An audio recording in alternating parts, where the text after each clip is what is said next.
वाराणसी, जिसे प्राचीन काल में काशी कहा जाता था, जो कि भारत के सबसे प्राचीन नगरों में से एक है और यहीं पर विराजे हैं हमारे देवादिदेव महादेव, जो कि ज्योतिर्लिंग के रूप में विद्यमान है।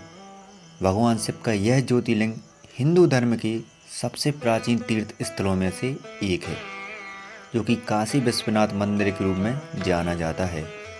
और यदि आप भी भगवान शिव के इस ज्योतिर्लिंग का दर्शन करना चाहते हैं तो मैं इस वीडियो में आपको समस्त जानकारी देने वाला हूं, जैसे कि यहाँ पहुँचे कैसे, यहाँ रहने एवं खाने पीने की क्या व्यवस्था है और यहाँ आप और कहाँ घूमने जा सकते हैं।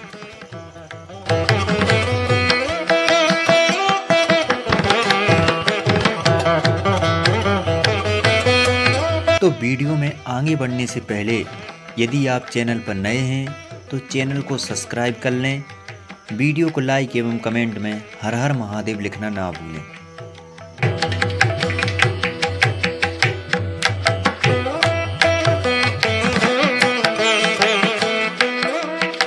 वाराणसी पहुंचने का जो सबसे अच्छा ऑप्शन है वो है ट्रेन।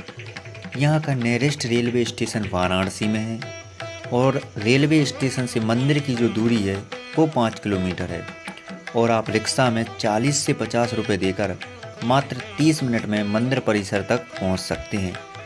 और यदि आप बस से वाराणसी आते हैं तो बस स्टैंड से भी मंदिर की दूरी लगभग सेम है।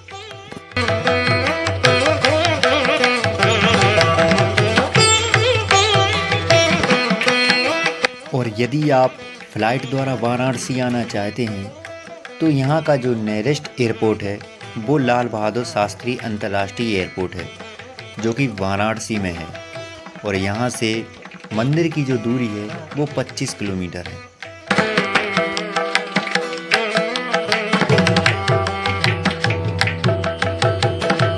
वाराणसी पहुँचते ही आप सबसे पहले रुकने के लिए एक रूम ले लें। रूम आपको मंदिर परिसर के आसपास ही मिल जाएंगे। यहाँ बहुत सारी होटल एवं धर्मशाला बनी हुई हैं, जहाँ आपको 800 से 1200 रुपये में नॉन एसी और 2000 से 2500 रुपये में एसी रूम मिल जाएगा।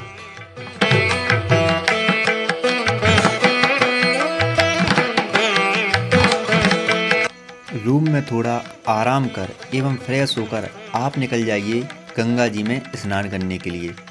गंगा जी में स्नान कर आप निकल जाइए सबसे पहले काल भैरव जी के दर्शन करने के लिए।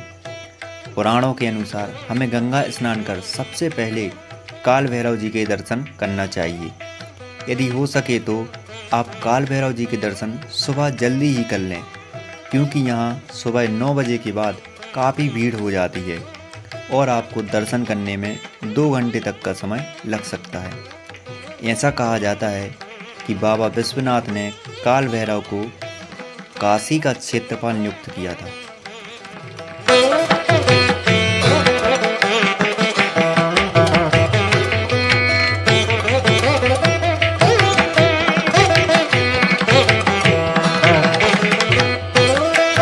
काल भैरव जी के दर्शन कर आप चले जाइए बाबा विश्वनाथ जी के दर्शन करने के लिए। मंदिर में प्रवेश करने के 4 मुख्य द्वार हैं। काशी विश्वनाथ मंदिर को भगवान शिव और माता पार्वती का आदि स्थान माना जाता है। बाबा विश्वनाथ जी के दर्शन करने में आपको 1 से 2 घंटे का समय लग सकता है।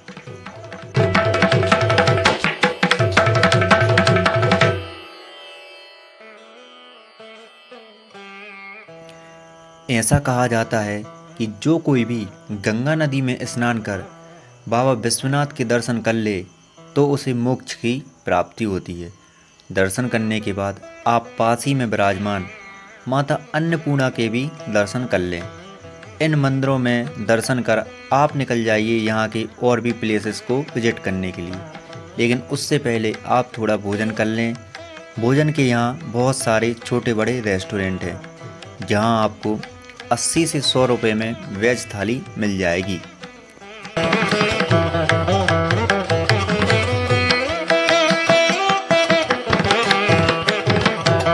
भोजन करने के बाद आप निकल जाइए सबसे पहले श्री संकट मोचन मंदिर में दर्शन करने के लिए। यहाँ आपको हनुमान जी के दर्शन करने को मिलेंगे। ऐसा कहा जाता है कि इस मंदिर की स्थापना महाकवि तुलसीदास जी ने की थी।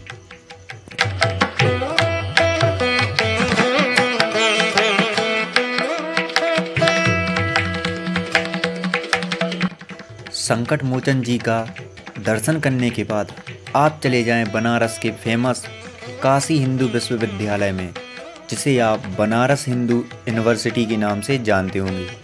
इस यूनिवर्सिटी के परिसर में आपको एक मंदिर दिखाई देगा, जिसे नया विश्वनाथ मंदिर या बिरला मंदिर के नाम से जाना जाता है। मंदिर में दर्शन कर आप अपने रूम पर चले जाएं और थोड़ा आराम करें।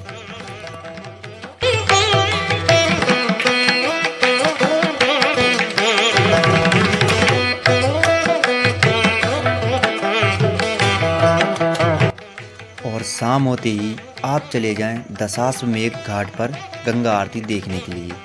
यदि आप अच्छी तरह से गंगा आरती देखना चाहते हैं तो आपको यहाँ गंगा आरती से 1 से 2 घंटे पहले आकर बैठना होगा। यदि आप ऐसा नहीं करते तो आपको दूर से ही गंगा आरती देखने को मिलेगी। और यदि आप चाहें तो नाव में बैठकर भी गंगा आरती को देख सकते हैं। नाव से गंगा आरती देखने के लिए आपको पर पर्सन 100 से 200 रुपये देना होता है।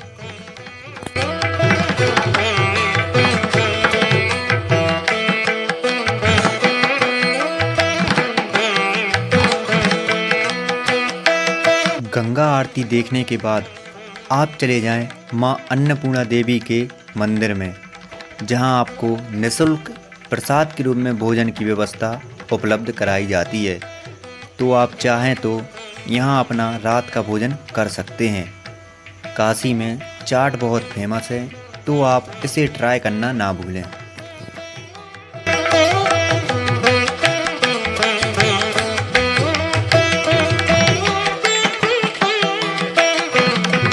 भोजन कर आप चाहें तो बाबा विश्वनाथ की शयन आरती देखने जा सकते हैं, जो रात्रि के 10 से 11 बजे के बीच में होती है।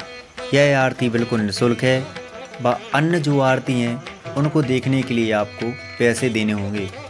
वर्तमान में भक्तगण जिस मंदिर में बाबा विश्वनाथ के दर्शन करते हैं, उसका निर्माण अहिल्याबाई होलकर जी ने करवाया था।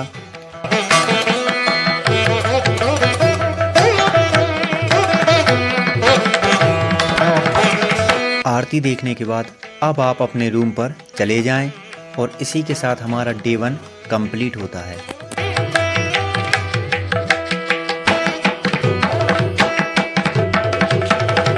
और दूसरे दिन सुबह जल्दी उठकर सबसे पहले जाएं आप दोबारा से बाबा विश्वनाथ जी के दर्शन करने के लिए। आप जितने प्रातः दर्शन करेंगे उतने ही आपको बाबा विश्वनाथ के दर्शन अच्छे से होंगे। बाबा विश्वनाथ जी के दर्शन करने के बाद आप चले जाएं गंगा जी में नौका विहार करने के लिए, जिसमें नाव का पर पर्सन किराया 100 रुपये है, जिसमें नाव आपको गंगा द्वार, बाबा मसान, रत्नेश्वर महादेव मंदिर एवं विभिन्न घाटों का दर्शन करवाती है।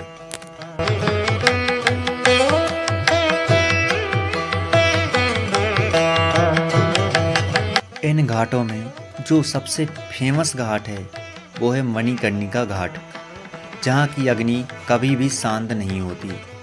ऐसा कहा जाता है कि भगवान शिव ने माता सती के पार्थिव शरीर का अंतिम संस्कार इसी घाट पर किया था।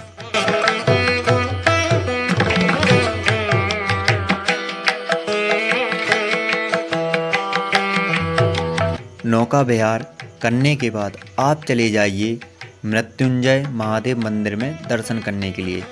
मंदिर में आप महादेव जी के दर्शन कर पास में ही बने कूप का जल पीना ना भूलें, जिसे धनवंतरी जलकूप कहा जाता है। इस जल की बहुत ही ज़्यादा मान्यता है। चाहे तो आप इस जल को अपने साथ घर भी ले जा सकते हैं।